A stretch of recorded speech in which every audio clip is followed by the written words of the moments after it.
રાકેશભાઈ ડિક્કીમાં એક કોથળી છે, લેતા આવો ને ફટાફટ જલ્દી. ના છે અંદર, લઈ આવો ને.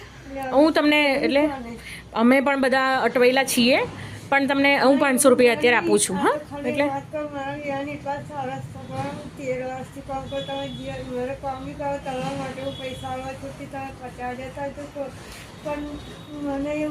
પણ તમે હાજર થાવ ને પછી વારવાના. તમે એવું અત્યારે વિચારીને કોઈક મદદ કરીને લો નહીં તો કેમનું થાય? તો પછી લેવાય. તો એવા સારા એટલે હોય એવા માણસો મદદ કરનારા, તો હવે એ સુખી છે ને, એ તો ડૉક્ટર છે ને, તો પછી લેવાય.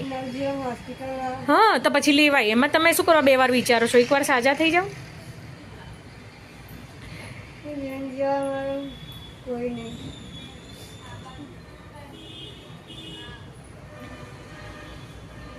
ઘરવાળા કરે છે કામ ધંધો? 400 રૂપિયા. અને તમે